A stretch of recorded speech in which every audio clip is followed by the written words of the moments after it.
Support comes from Empower Missouri, providing in-person and virtual advocacy training for a day of action to address poverty at the Capitol on February 25th. Registration at empowermissouri.org/day of action. As an independent contractor working with city offices, Celeste Metcalf got an insider's view of the issues with St. Louis's accounting system. But she never had the itch to run for office to fix the problems until she read newspaper articles about the comptroller's office not paying the city's bills on time. Metcalf joins me next on the latest episode of Politically Speaking. Let's hit the music. This is Politically Speaking, the definitive show about politics in the St. Louis region. I thought this was an opportunity to have a new voice in that seat. And the decisions I make in county government allows me to help people in large groups, and I enjoy it. We're not using it as a wedge issue. We're using it more as a, what's right for the region conversation.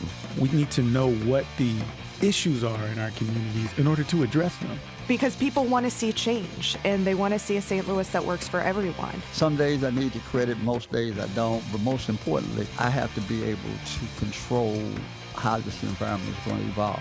We knew that in races that have multiple candidates, the only way you win is in the streets. And welcome to Politically Speaking. I'm your host, Rachel Littman. Joining me in studio for the first time ever today is Celeste Metcalf. She is a candidate for comptroller in the city of St. Louis. And as I mentioned, you are a first-time guest on the show. Tell me a little bit about who you are, your connection to St. Louis, and what you've done with your life up till now. Wow. So I was born and raised in St. Louis. I'm a product of the St. Louis public school system. Third-generation family member of Central Baptist Church. I enjoy problem solving. I enjoy number crunching, and that's what's motivating me to this position now. And if I remember reading a little bit, you've got some experience in the entertainment industry. I do. I moved to Los Angeles after I graduated from WashU in 1991. My God, that's the most fun I've had being an accountant. I work for Fox Studios, I work for Warner Brothers, I work for Sony, I work for Disney, I work for Black Entertainment Television, mostly doing production accounting, but also in the internal audit department for Fox and a variety of things related to production accounting, a variety of roles. But like I said, the most fun I had being an accountant was in the entertainment industry. I don't know that I've ever heard people say fun and accounting in the same statement, even accountants. Now you understand. I do. Wow. I do. So you have never run for office before, as far as I know. Why was now, 2025, the time to enter the arena? I am frustrated. I'm frustrated with where we are as a city. I'm frustrated where we are as St. Louis. I've lived on the East Coast. I've lived on the West Coast. My father died. I moved back home. I said, we're going to make this work. As an independent contractor, I worked for the Recorder of Deeds office. I worked for the License Collector's office. I worked for Darlene Green's office, comptroller's office. I worked for the Treasurer's office. I've had a contract with the Board of Public Safety for the last 10 or 12 years. So I've already seen the accounting infrastructure issues that are inherent in the city's accounting system. So I've been wanting to fix those, right? I've been wanting to be a comptroller for a long time. It just never made sense to quit my job to go after an elected position that I may not win. But I saw an article in the paper in November of 23 that said the city is not paying their bills on time. That is insane to me. Because anybody can write a check and pay their bills. It doesn't take an accountant to write a check and pay their bills. It takes a normal breathing person who's interested in taking care of business to pay their bills. And so when I saw that, I said, I got to do something. You've, I guess, kind of explained a little bit about why you want to be comptroller. Just the bills aren't getting paid. The accounting infrastructure. There are many duties that the charter outlines for the office of comptroller, and kind of wanted to get in the weeds a little bit about how you understand or how you would fulfill those duties of the charter. And the first of them is general supervision over the fiscal affairs of the city. What does that mean to you as Celeste Metcalf? Well, for starters, when you're overseeing the fiscal affairs, you have to be able to rely on accurate, complete information. One of the things that I see missing is a good system of internal controls. And when I say that, I'm talking about having pre-numbered documents. I'm talking about having proper segregation of duties, because if you're going to produce financial statements upon which you make decisions, they have to be accurate, they have to make sense, they have to be comparable to what you did last year and how you recorded things last year. And so for starters, overseeing the fiscal affairs means that I would be, the comptroller is, in control of how you record financial information. And then secondly, how you interpret that financial information to influence decision making. And so what did you see in the times that you were working with other offices? And the comptroller does touch most business of the city of St. Louis that led you to believe some of what you just talked about and some of the responsibilities aren't necessarily being fulfilled in the way they should. Well, I was working for such a brief time in each one of these offices that my focus was on the accounting infrastructure. When I worked for the license collector's office, I was wondering, can't we have a trend analysis? Can't we have a system that produces information that says if I have this many conventions or this type of convention, how does that translate into hotel revenues? We didn't have a system in place to produce that information. When I was working for Board of Public Service, one of the things that we tracked was individuals working on different projects. But I was getting information a year late to be able to say this person worked on this project, this person worked 2 hours on that project. If you're only getting the information a year after you've worked on the project, that may be too late sometimes to make a well-informed decision about the success of that project, whether or not you should continue that project. And so the types of things that I noticed were more accounting infrastructure problems. And those were the things that incentivized me to even consider this.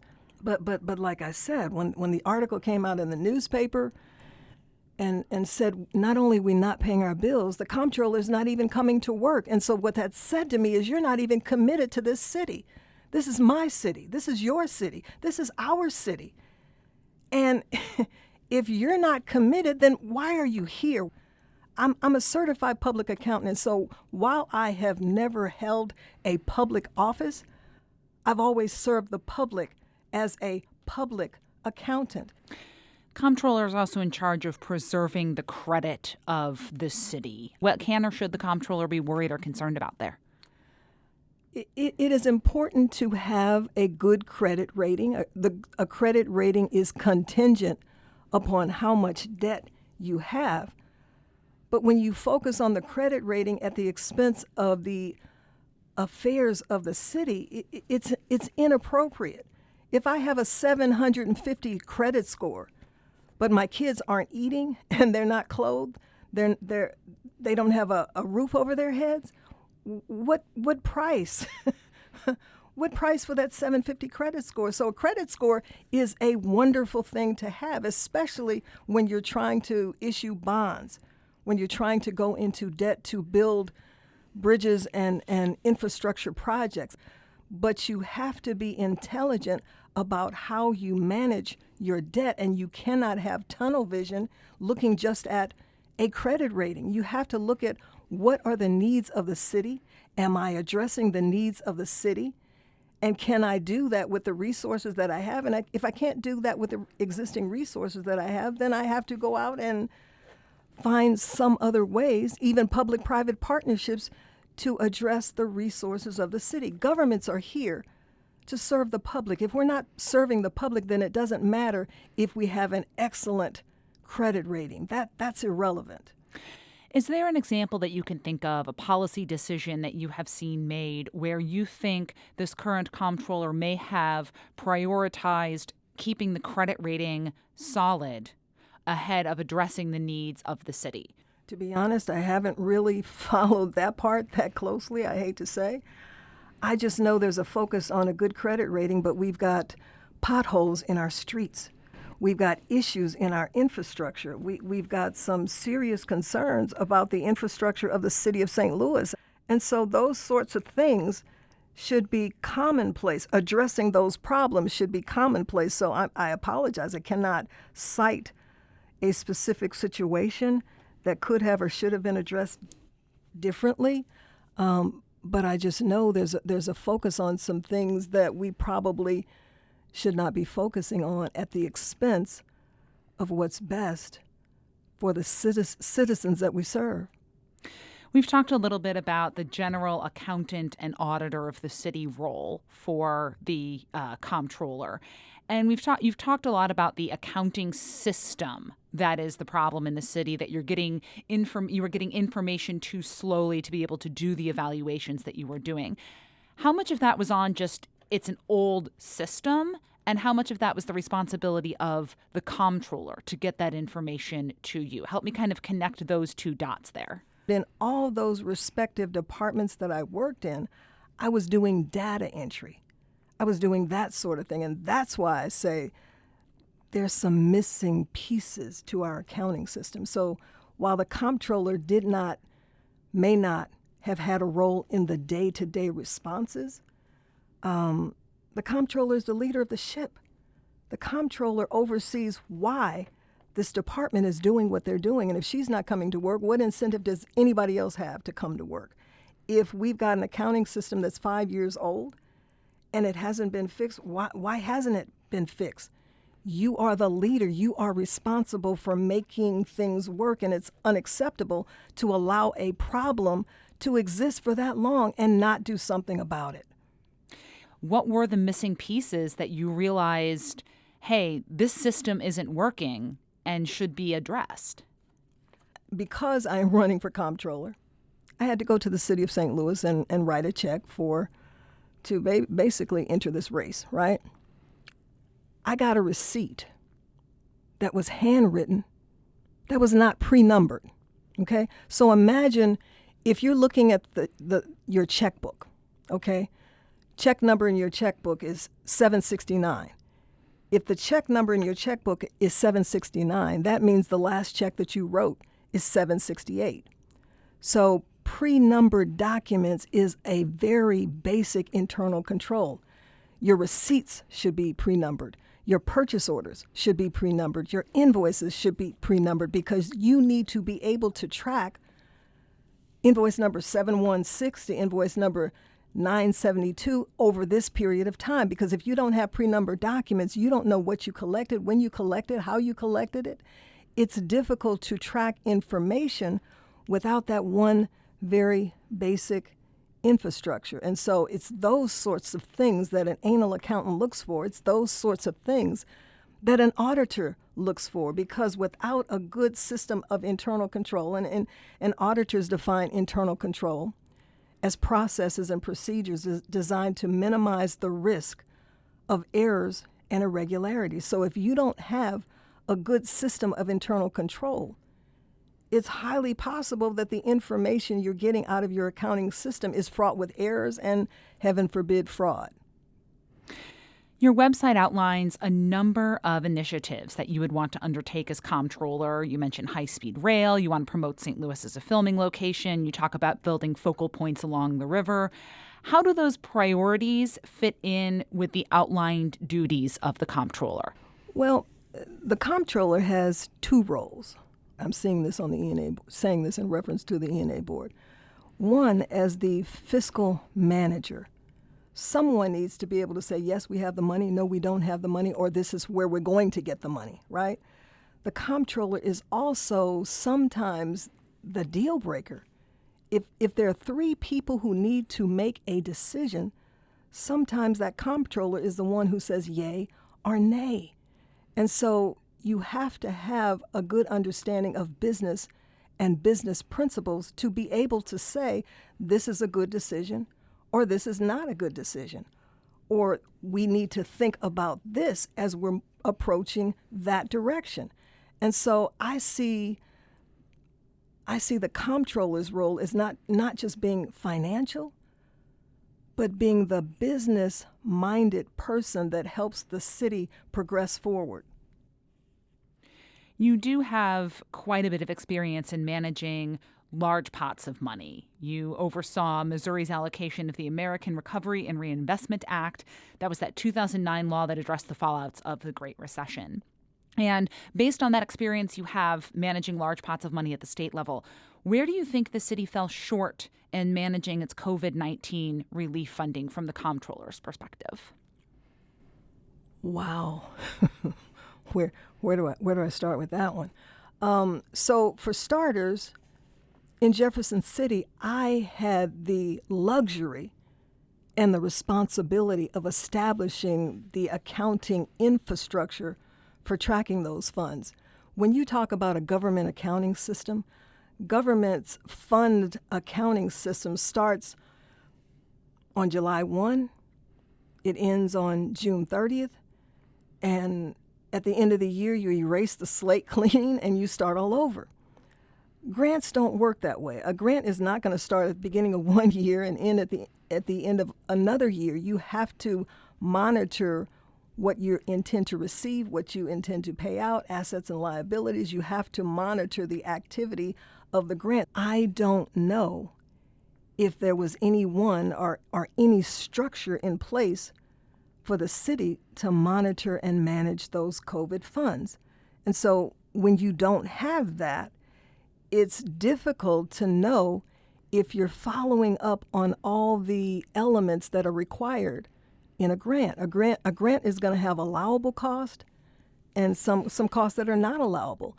If you don't have the appropriate accounting infrastructure to track that information properly, to know when the deadline is, because the only thing I'm aware of is I think I heard they had to spend the money by December 31st. I am aware of some grant funds that went to,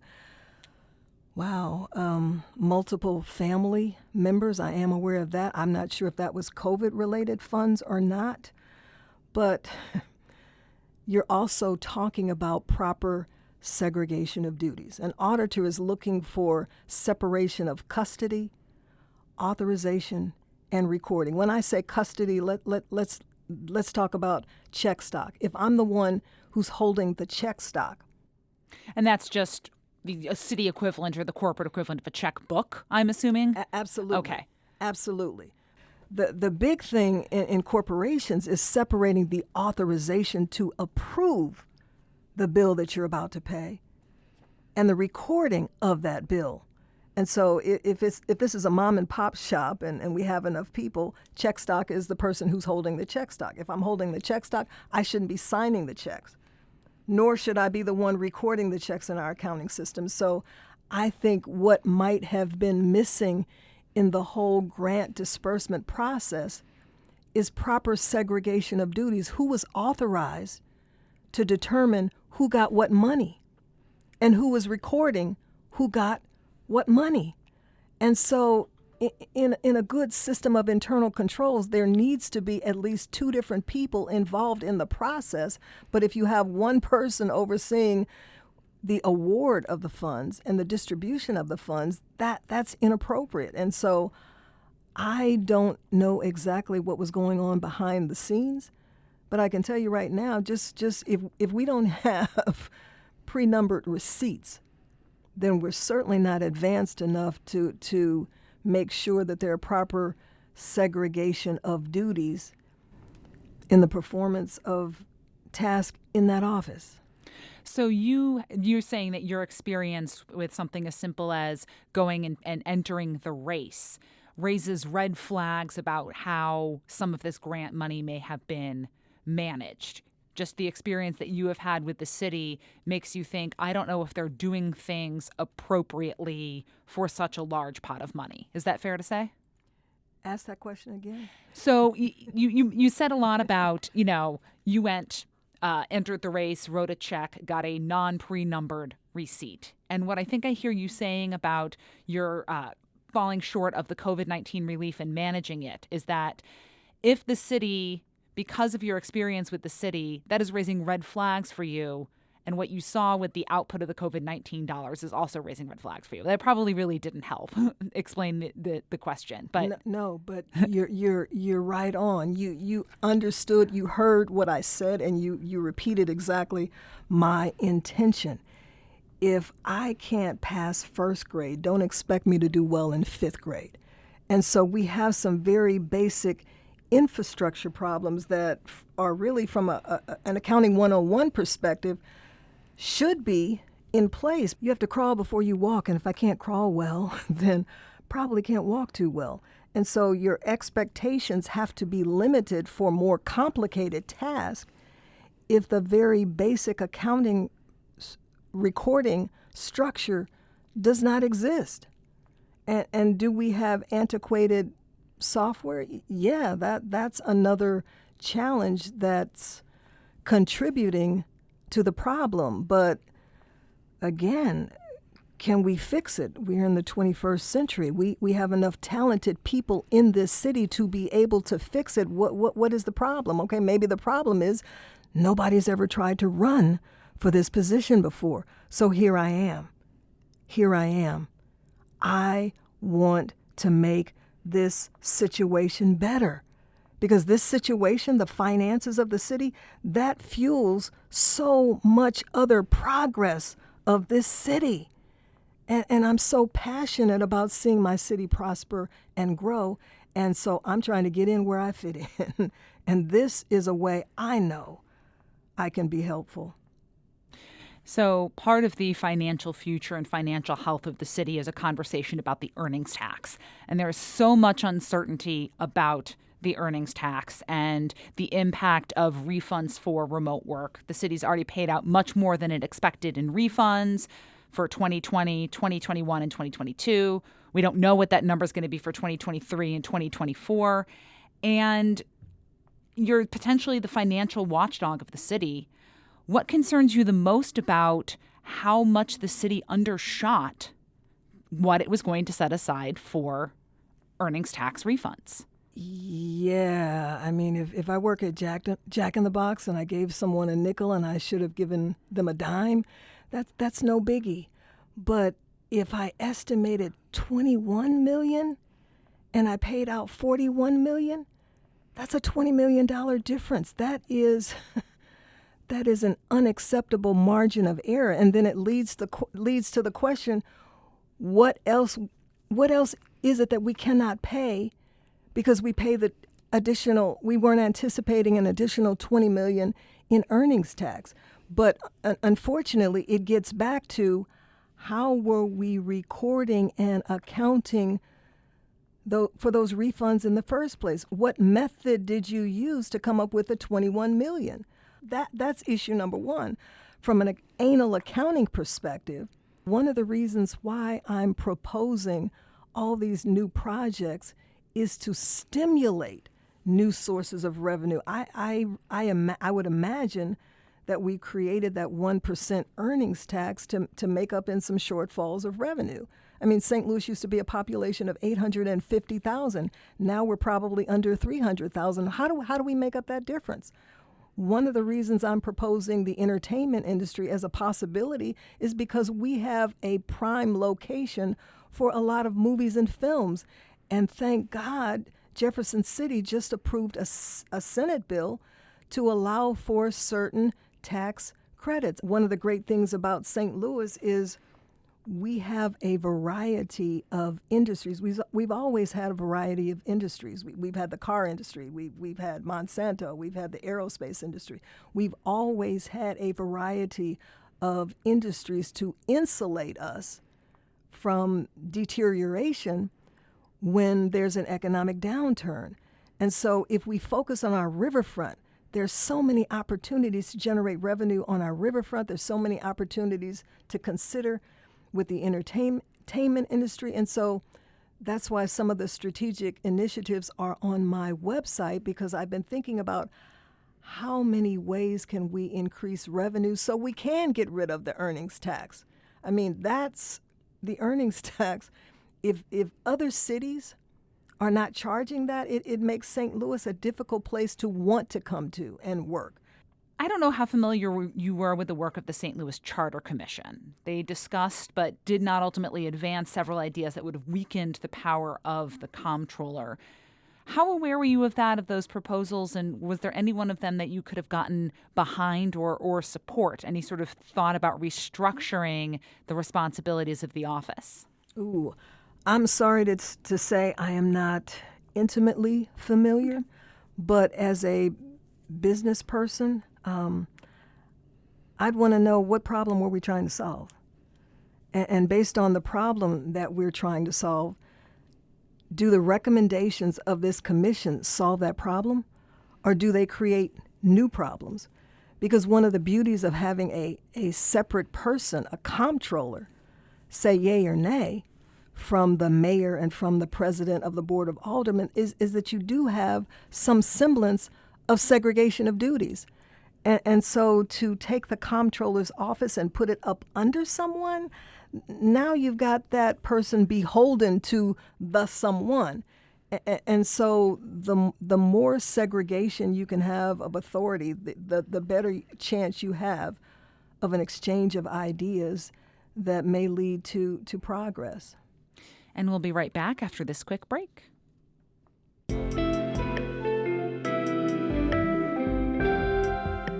The Gateway brings you the day's news each weekday from around the St. Louis region and the state capitals in Jefferson City. Our schools are accredited. We don't need this bill. And Springfield. How many more years must pass before lawmakers see time is of the essence? I'm Abby Larico. Join me each weekday for The Gateway on the STLPR app or wherever you get podcasts.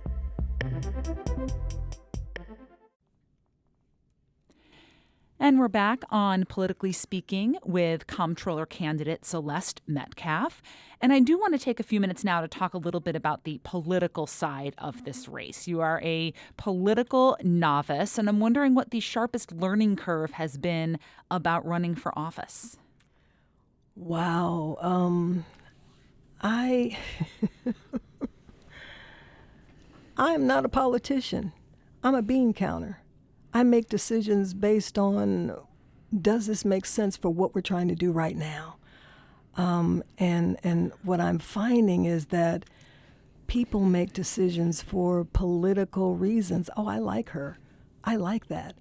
And that's troubling a little bit because when you're talking about money, personality doesn't even come into play. And so it doesn't matter if I have a great personality. It doesn't matter if you know my face, if I've been around. And so it's difficult for me to grasp the fact that this city has been in decline for a number of years, in part because of some of the leadership that has allowed it. And so it's troubling that people can be okay with a decline simply because of familiarity. That has probably been the hardest thing for me to overcome. What has been the thing that has been the most pleasantly surprising about running for office? That people get me. When I say I'm a CPA, and when I was going out to get signatures, and I told people, I'm a CPA. I don't think we've ever had a CPA in this office. And I had a few people say, wow, what a novel idea. A CPA running an accounting office? What a novel idea. What has surprised me is that some people get it. Some people get it. No, not some. A lot of people get it. And so that's been wonderful and refreshing and what keeps me going. Once I started gaining momentum and getting signatures and talking to real breathing people who are not making political decisions, who are not responsible for running a political office, within the political engine of the city. I started talking to people who had real problems, who wanted to see a real person stand up and lead and address these real problems. Government is designed to solve the problems of the people that it serves. Government is in a unique position to collect taxes, but when we collect those taxes, we need to use those taxes to serve the people that we're collecting the taxes from. And when that's not happening, you have elections to make a difference. And so the beautiful part about this whole journey is like, wow, people get it. I never knew. Who knew? I'm over here trying to do debits and credits. As you have kind of alluded to, Darlene Green is a very popular politician. She's run unopposed for this office countless times. How do you keep the concerns that you're raising here in this conversation from seeming like a personal attack on the current comptroller or being perceived by her supporters as a personal attack on the comptroller? I don't know that I can separate that thought in the minds of other people. The only thing I can share is this is where we are. This is where we need to be. This is not the person to get us there. These are the problems that we've had. These are the challenges that we face. And this is the individual who's responsible for those problems and for those challenges. As Celeste Metcalf, the candidate, how do you go to an area of the city that looks much different from the West End, maybe down to the Patch neighborhood or Holly Hills, when what you are familiar with is the West End, and bring your message down there? Spend some time with the neighbors. Spend some time with the people in the neighborhood. I played softball on a Dogtown team. So I've been in a lot of places around this city. I just think it's important to listen, because only when you listen do you hear what people's concerns are, because, you know, it's kind of like you said, how do I keep people from forming an opinion about me, you know, making this a personal attack? I can't change how you think, but I can introduce new ideas to allow you to think differently. So I think it's important to expose yourself to people from all walks of life, especially in South St. Louis, because, oh my God, the complexion and the dynamics of this city continue to change. We've got more immigrants. This city, I'm loving the dynamics of this city. And so I think it's important to listen and talk and be exposed and make sure that everybody's needs are being met. The comptroller is not the only citywide race on the ballot. There is a mayor's race that has a tendency to get most of the attention because it's the more visible of them usually. How do you think the politics and the nature of the mayor's race may impact your race, whether to your benefit or your detriment? Ooh, good question. I haven't really thought about anybody else's race but mine. I'm just trying to reach out and communicate what I can do and how I can support whatever mayor wins the race, because this is a team effort. I love this city. I've got a lot of things I want to do, but there's no I in team. I want to see some significant progress, but I'm willing to do that with whoever chooses to make me the next comptroller of the city. We have to share the same goals. We have to share the same objectives. If you want this city to grow, I want to be your next comptroller to help make it grow. I have not been focused on anybody else's race but mine, because I need to be able to be open to listen to how I can impact what this city needs and what these residents want. Politically Speaking is a service of St. Louis Public Radio, part of the University of Missouri-St. Louis. Celeste Metcalf, thank you so much for being on the podcast. It was wonderful to talk to you. Thank you so very much for having me, and I hope I've said enough to allow people to want to vote for me on March 4th. Until next time, so long.